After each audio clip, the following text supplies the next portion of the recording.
Bom, pessoal, vamos lá para a nossa aula de introdução aos números inteiros. Vou começar hoje a trabalhar os números inteiros, uma introdução. Então vamos lá, os números inteiros a gente representa com o símbolo Z, porque deriva da palavra Zahl em alemão, que significa número, tá ok? Ao invés de usar I de inteiros, a gente usa o símbolo Z, ok? Os conjuntos numéricos, a gente já trabalhou a série anterior com os números naturais, aquele que tem o símbolozinho N. O que são os números naturais? 0, 1, 2, 3, 4, ou seja, todo número que é inteiro, não tem vírgula, isso é, não tem vírgula, e que a gente usa para contar as coisas, tá certo? Esse conjunto dos números naturais, agora a gente vai aumentar ele. Aumentar como? A gente vai acrescentar a ele os números negativos. Você já deve ter visto números negativos, por exemplo, quando você viu a temperatura abaixo de 0 graus, temperatura de menos 10 graus Celsius, tá certo? Então, a gente vai ampliar esse conjunto dos números naturais agora, colocando junto com eles os números inteiros, tá certo? Números depois a gente vai ver um maior que esses dois, que tem esses dois dentro dele, que é os naturais e os inteiros, eles estão contidos dentro do conjunto dos números racionais. O que são os números racionais? Você já trabalhou a série anterior também com frações, não já? E com números com vírgula, 2,5. Então, o que são os números racionais? São todos os números que podem ser postos na forma de fração, ou seja, números com vírgula, alguns deles podem, outros não. Né? E as próprias frações, esses comporão os números racionais, né? O que inclui também os números naturais e os números inteiros, tá certo? Além disso, a gente vai ter o conjunto dos números irracionais. A gente vai ver que determinados números com vírgula, que são infinitos, não podem de forma alguma ser escritos na forma de fração. Esses são os números irracionais, que não estão dentro do conjunto dos números racionais. Então, olha só, eu tenho então no total essa elipsezinha amarela representando o conjunto dos números reais, que são o quê? O conjunto de todos os números, incluindo os irracionais e os racionais. Mas isso é só uma informação para você, a gente vai trabalhar agora, a gente ainda está começando aos poucos, a gente já trabalhou com os números naturais e está começando agora com os números inteiros. À medida que a gente for evoluindo no curso, vocês vão ter conhecimento melhor e vão enxergar e entender tudo isso que eu falei agora. Então, começar aqui a introdução aos números inteiros, trazendo uma curiosidade do Guinness Book. Você sabia que Alakut, uma região do extremo oriente russo, é registrado no Guinness Book, pelo menos até recentemente, como o lugar onde a temperatura média é a mais baixa no mundo? Essa temperatura, nesse povoado, ela chega a menos 50 graus Celsius. Isso é, o que significa esse menos? Significa 50 graus abaixo de zero. Olha só aqui uma foto de um estabelecimento nessa região, perceba que ele é totalmente congelado, né? Muito frio. Como eu falei, fica no extremo oriente russo, né?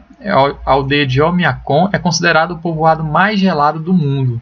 Essa aldeia é situada entre dois picos de montanhas que bloqueiam o ar quente e o impedem de penetrar o vale.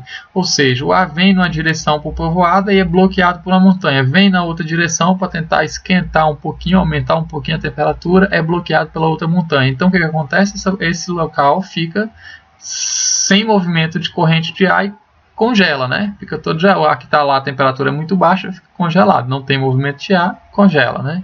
Por isso que a tendência das temperaturas bem baixas nesse povoado. A temperatura média em janeiro é de cerca de menos 50 graus Celsius. A temperatura mais baixa registrada no local é de cerca de menos 70. Então, quer dizer, a temperatura lá fica variando. Às vezes está um pouquinho mais alta, às vezes um pouquinho mais baixa. Na média, ela ficou em quê? Em torno de 50 graus Celsius negativo. Esse menuzinho aí na frente do 50 quer dizer que ele é negativo. Mas, em alguns momentos, a temperatura chega a atingir menos 70 graus Celsius, ou seja, 70 graus abaixo de zero. É muito baixo, né? É um lugar que, se você andar respirando com a cara livre, sem proteção, você vai congelar seu rosto. E aí você pode ter problemas seríssimos. Mas o que mede a temperatura de um corpo? Você já parou para se perguntar? A temperatura do corpo mede o que mesmo? Então vamos lá, olha só. Para tentar te explicar o que acontece com o nosso corpo, Vamos olhar para essas duas figurinhas aqui. Do lado esquerdo, a gente tem uma figura em que você tem bolinhas mais vinculadas, presas umas às outras, né? Então a gente pode pensar assim, que um corpo no estado sólido, todo corpo você já viu, assim como uma parede é formada de tijolos, todo corpo é formado por átomos, tá certo? Esses átomos aqui, que são essas bolinhas vermelha, azul, cinza, eles estão mais conectados um ao outro. Eles estão vibrando, né? Você pode perceber que eles estão em movimento. Mas eles estão conectados ainda. Essa é a ideia de mais ou menos um corpo que está no estado sólido, as partículas mais rígidas, tá certo? À medida que eu vou aumentando a temperatura desse corpo, o que é a tendência? Essa vibração dos átomos aumentar a tal ponto que eles comecem a se desvincular, tá certo? Primeiro as moléculas vão se soltando ali. O que é a molécula? É um grupo de átomos. Então, por exemplo, aqui eu tenho uma molécula com uma bolinha cinza e duas vermelhas. Não sei que átomos são, mas uma molécula desse. Esse aqui é uma molécula, esse grupo de 3 bolinhas. Então as moléculas vão se soltando e depois vão se soltando os átomos. A tendência, se você for aquecendo esse corpo, até ele chegar a esse ponto aqui, ó, os átomos ou as moléculas estão totalmente soltas, estão livres, né? Vão se soltando. Isso explica porque que um corpo, quando você vai aquecendo, por exemplo, a água que você bota na panela para ferver, ela está num estado em que as moléculas estão um pouquinho mais juntas, você vai aquecendo, elas vão se soltando e aí começam a evaporar, tá certo? Isso explica a evaporação. Assim como o gelo também. Está frio, você acabou de tirar do congelador, eles estão numa forma bem rígida, né? E aí, à medida que o tempo vai passando, a temperatura vai subindo, vai esquentando e aí ele vai derretendo, tá certo? Então, o estado sólido passa para o estado líquido, que eles estão um pouquinho mais desvinculados, essas moléculas, e aí passa para o estado gasoso, que é onde elas estão completamente livres, né? Elas se desprendem umas das outras.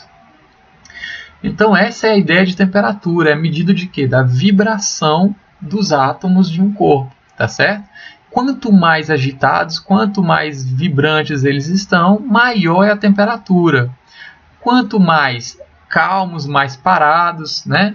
E menor é a temperatura desse corpo. Se você aquece um corpo, a tendência é que eles vibrem mais, né? Que esses átomos vibrem mais e tem a tendência de se desvincularem uns dos outros, se desprenderem uns dos outros. Se você resfria, acontece o contrário. Eles vão se acalmando, vão se juntando ali, estão com frio e aí vão tendendo a um movimento que a gente chama de movimento de zero absoluto, né? Eles estão parados. Apesar de que nunca você vai chegar nisso, sempre vai ter um movimento. Mas é uma ideia teórica que existe, né, de zero absoluto, que é quando os átomos parariam de se mover, tá certo? Mas não é possível, na prática, se chegar a esse zero absoluto. Mas é possível diminuir bastante a temperatura de forma que eles fiquem quase parados, ok? Então, em um corpo em aquecimento, seus átomos vibrarão mais, causando a expansão. Expansão é o quê? Aumentar de volume, né? Eles se soltarem, eles começam, ó, igual esse daqui, nessa região do lado direito, as bolinhas estão ocupando toda a região do quadrado. Aqui não, elas estão concentradas nessa parte aqui, ó, porque elas estão presas umas às outras, tá certo? Então a expansão é isso, elas saem dessa região aqui só, que elas estão concentradas e se espalham para todo o espaço em que elas ocupam, ok? Então a tendência é que quando você aquece um corpo, ele comece a se expandir, ele comece a aumentar de volume e mude de fase, saindo do sólido para o líquido ou do líquido para o gasoso. Em um corpo em resfriamento, a tendência é que esse movimento diminua. Que movimento? A vibração dos átomos, até o limite do zero absoluto, onde os átomos param. Qual o instrumento usado para medir a temperatura? Você com certeza já teve febre, ou já tem na sua casa alguém que teve febre. Então, você, para medir a temperatura dessa pessoa, para saber se precisa dar o remédio ou não, ou se precisa levar para o hospital, você usa uma figurinha chamada termômetro, né? Um instrumentozinho chamado termômetro. O que é o termômetro? Você já deve ter visto esse daqui, ó, o termômetro analógico. Ele serve para indicar a variação de temperatura que você está medindo entre o ambiente e aquele corpo daquela pessoa onde você colocou, né? Então, o que é o termômetro? Nada mais é que um instrumento contendo um líquido chamado mercúrio, que é um metal, tá certo? Que fica dentro de um compartimentozinho chamado bulbo, né? E aí você coloca esse termômetro em contato com a pessoa e aí o que acontece? Se a pessoa tiver com a temperatura fria, ele fica assim, ó, ele não se dilata. Se a pessoa tiver com febre, ele expande, ele sobe de temperatura, tá certo?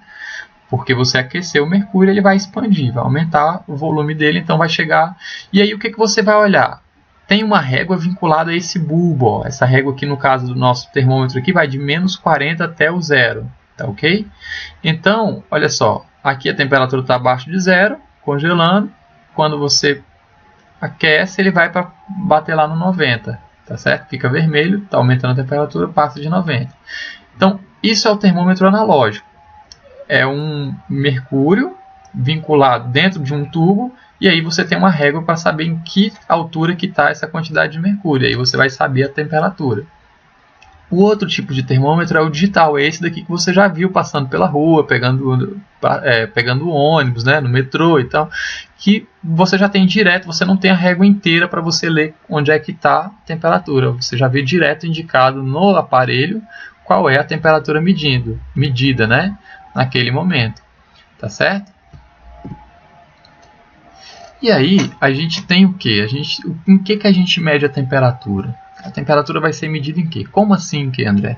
Olha só, se eu te pergunto a sua altura, você vai me dizer, é 1,80 m. Se eu te pergunto quantos quilos você pesa, você vai me falar 32 quilos, por exemplo, se você for muito magro. Então, o que acontece? Cada número, quando ele indica uma medida, ele precisa vir acompanhado de que medida, de que unidade de medida você está falando. Por exemplo, ao te perguntar a tua altura, se você me falar 183, para mim, é claro, vai estar implícito que é 183 centímetros. Mas, quando você vai escrever isso para alguém, eu meço 183, você tem que completar. 183 o quê? Centímetros, tá certo? Você vai à padaria e quer comprar pão. Eu quero 2 de pão. 2 o quê? 2 quilos? 2 gramas de pão? 2 gramas é difícil, né? Mas você tem que dizer em que você está medindo, em que você quer pesar o pão, qual a unidade de medida para o peso do pão, tá certo? Então, a temperatura não é diferente. E aí eu coloquei aqui, nessa figurinha, 2 escalas que são as mais usadas, as mais conhecidas. Aqui no Brasil a gente só usa essa daqui, ó, essa escala da direita, que é a escala em graus Celsius, por isso o Czinho de Celsius. Está escrito aqui. Ó. Nos Estados Unidos, por exemplo, eles usam uma escala diferente, a régua deles é diferente lá, eles usam a escala Fahrenheit. De forma que, olha só, não coincide os pontos de graus Fahrenheit com os pontos na régua do Brasil. No Brasil aqui, ó, a gente vê que a nossa régua aqui, nesse exemplo, ela está de menos 40 até mais 50. Para uma variação de menos 40 até 50, olha só, o graus Fahrenheit ele foi de menos 40 até mais 120. Então, você vê que é uma régua que está medindo totalmente diferente da nossa. Ok? Então, guarda isso, que é importante. Às vezes, você vai para os Estados Unidos, chega lá, pega um termômetro e mede sua temperatura. Aí vai lá e vai acusar 100. Aí você, eita, morri, pronto. Não estou mais vivo, estou com 100 graus de temperatura. Não, lá está na temperatura, numa escala de medida de temperatura diferente da que você usa aqui no Brasil. Lá é Fahrenheit, aqui é graus Celsius. Vamos fazer um exercício? Olha só, aqui eu tenho um probleminha que você tem a mesma escala que eu apresentei antes. Só que aqui, olha só, Fahrenheit do lado esquerdo e graus Celsius do lado direito. Eu quero que você me diga qual é a temperatura que está medindo em cada escala de temperatura, tá certo? Então vamos lá. Quantos graus Celsius está medindo aí nesse termômetro? Quantos graus Celsius está medindo? Aproximadamente 40 graus Celsius, não é isso? E quantos graus Fahrenheit? Olha na régua aí. Para o lado esquerdo agora. Fahrenheit vai estar entre os 100 e os 110, né? Ó. Aqui 40 graus Celsius e aqui vai estar entre os 100 e os 120, vai dar 110 graus Fahrenheit, ok? Então, são positivos ou negativos? Repare que nos dois eles estão acima do zero. Então, é 110 graus Fahrenheit positivo e 40 graus Celsius positivo também. Nenhum deles está abaixo de zero. Então, abaixo de zero seria o negativo. Tá certo? A gente para por aqui. O próximo vídeo a gente continua com essa introdução e aplicações de números inteiros.